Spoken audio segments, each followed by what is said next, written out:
Assalamualaikum warahmatullahi wabarakatuh. Halo teman-teman semuanya. Di video kali ini saya akan membagikan materi terkait dengan analisis laporan keuangan dengan topik yang akan saya bahas mengenai perhitungan dari beberapa rasio yang terkait dengan rasio likuiditas. Kita ketahui bahwa teman-teman rasio likuiditas merupakan rasio yang digunakan untuk mengukur bagaimana perusahaan mampu untuk memenuhi kewajiban jangka pendek dengan menggunakan sumber daya yang dimiliki, yaitu aktiva yang sifatnya jangka pendek atau aktiva lancarnya. Nah, di video saya sebelumnya masih yang terkait dengan rasio likuiditas, saya setelah menyebutkan terdapat standar industri yang dikemukakan oleh Kashmir di tahun 2012 bahwa untuk current ratio, standar industri yang digunakan untuk mengukur seberapa efektif dari penggunaan rasio likuiditas, dalam hal ini current ratio yaitu 2 kali atau 200%.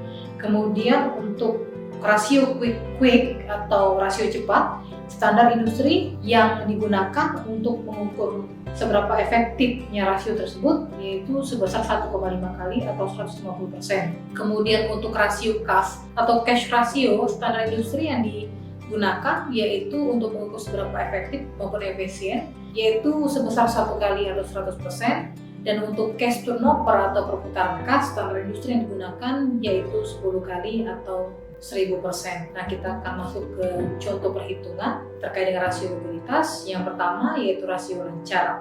Misalkan PT Asifa memiliki data atau informasi yang terkait dengan jumlah aktiva lancar maupun kewajiban lancarnya. Diketahui bahwa jumlah aktiva pada PT tersebut yaitu untuk aktiva lancar yaitu sebesar 1.570.000.000. Kemudian kewajiban lancar yang dimiliki oleh PT Asifa pada tahun 2019 yaitu sebesar 750 juta. Kemudian untuk tahun berikutnya yaitu tahun 2020, PT Asifa memiliki aktiva lancar sebesar 1.850 juta. Kemudian kewajiban lancar atau utang jangka pendek yaitu sebesar 1.110 juta rupiah.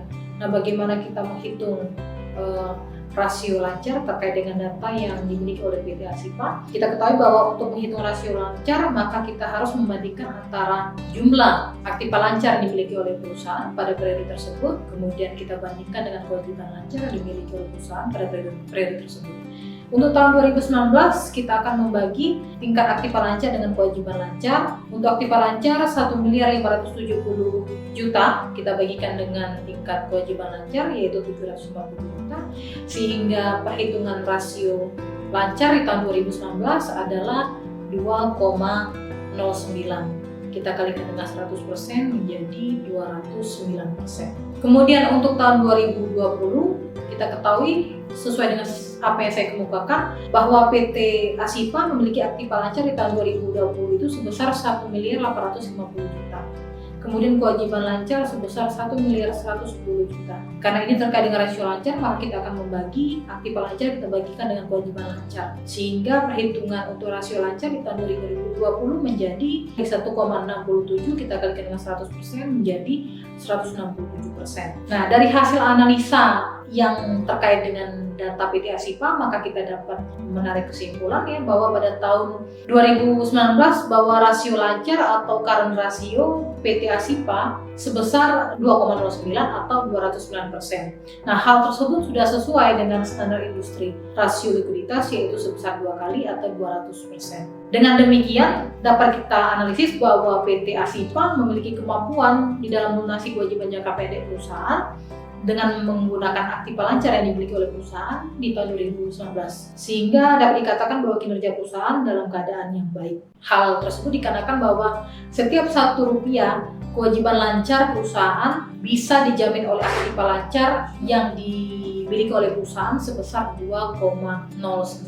Nah, untuk di tahun 2020 rasio lancar pada PT Asifa sebesar 1,67 atau 167%.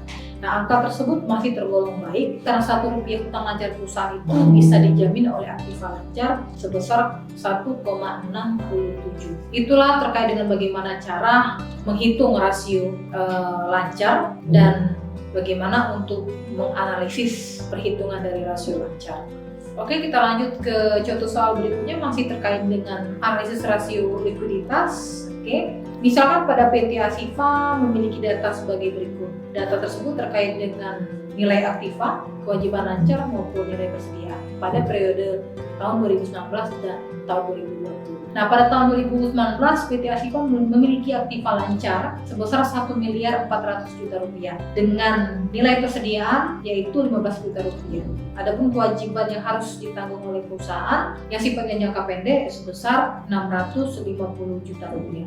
Nah, kemudian di tahun 2020 PT Asifa memiliki aktiva lancar sebesar 1 miliar 700 juta dengan nilai persediaan yang dimiliki yaitu 25 juta rupiah dan kewajiban lancar yang harus dilunasi yaitu sebesar 1 miliar 400 juta rupiah. Nah, bagaimana perhitungan terkait dengan rasio cepat? Kita ketahui bahwa di video saya sebelumnya saya telah menjelaskan bahwa untuk menghitung rasio cepat menggunakan rumus, ini aktiva lancar kita kurangkan dengan nilai persediaan, kemudian kita bagikan dengan kewajiban lancar. Jadi di rasio cepat ini kita mengabaikan yang namanya persediaan. Sehingga setelah kita hitung untuk tahun 2019, PT Asifa menghasilkan rasio cepat sebesar 2,13 kita kalikan dengan 100% menjadi 213% yang diperoleh dari hasil pengurangan yaitu aktiva lancar 1 miliar 400 juta kita kurangkan dengan nilai persediaan 15 juta kemudian kita bagikan dengan nilai kewajiban lancar yaitu 650 juta sehingga kita akan peroleh bahwa rasio cepat di tahun 2019 yaitu sebesar 213%. Nah, untuk 2020 sama halnya dengan perhitungan di tahun 2019 kita akan menghitung jumlah aktiva lancar yaitu sebesar 1 miliar 700 juta kemudian kita kurangkan dengan nilai persediaan yaitu 25 juta rupiah dan kita bagikan dengan kewajiban lancar yang harus dilunasi oleh perusahaan yaitu sebesar 1 miliar 400 juta rupiah. Sehingga dari hasil perhitungan di tahun 2020 kita akan memperoleh rasio cepat sebesar 1,19 kemudian dikalikan dengan tingkat persentase 100% menjadi 119%. Nah, dari hasil perhitungan tersebut maka kita akan melakukan suatu analisis terhadap perhitungan tersebut yaitu pada tahun 2019 rasio perusahaan menunjukkan hasil 2 kali atau 200%. Angka tersebut lebih besar 0,13 dibandingkan dengan standar industri. Namun kelebihan tersebut masih tergolong wajar. Jadi dapat disimpulkan bahwa di sini perusahaan memiliki kemampuan untuk melunasi kewajiban jangka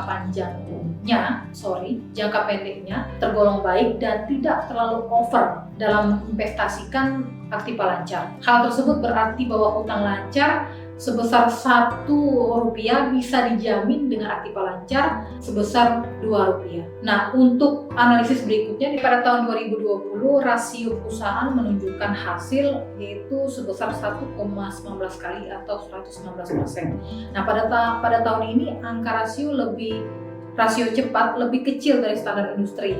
Nah, hal ini menunjukkan bahwa manajemen memiliki kinerja yang belum baik dalam mengelola aktiva lancar dalam rangka untuk memenuhi kewajiban lancarnya.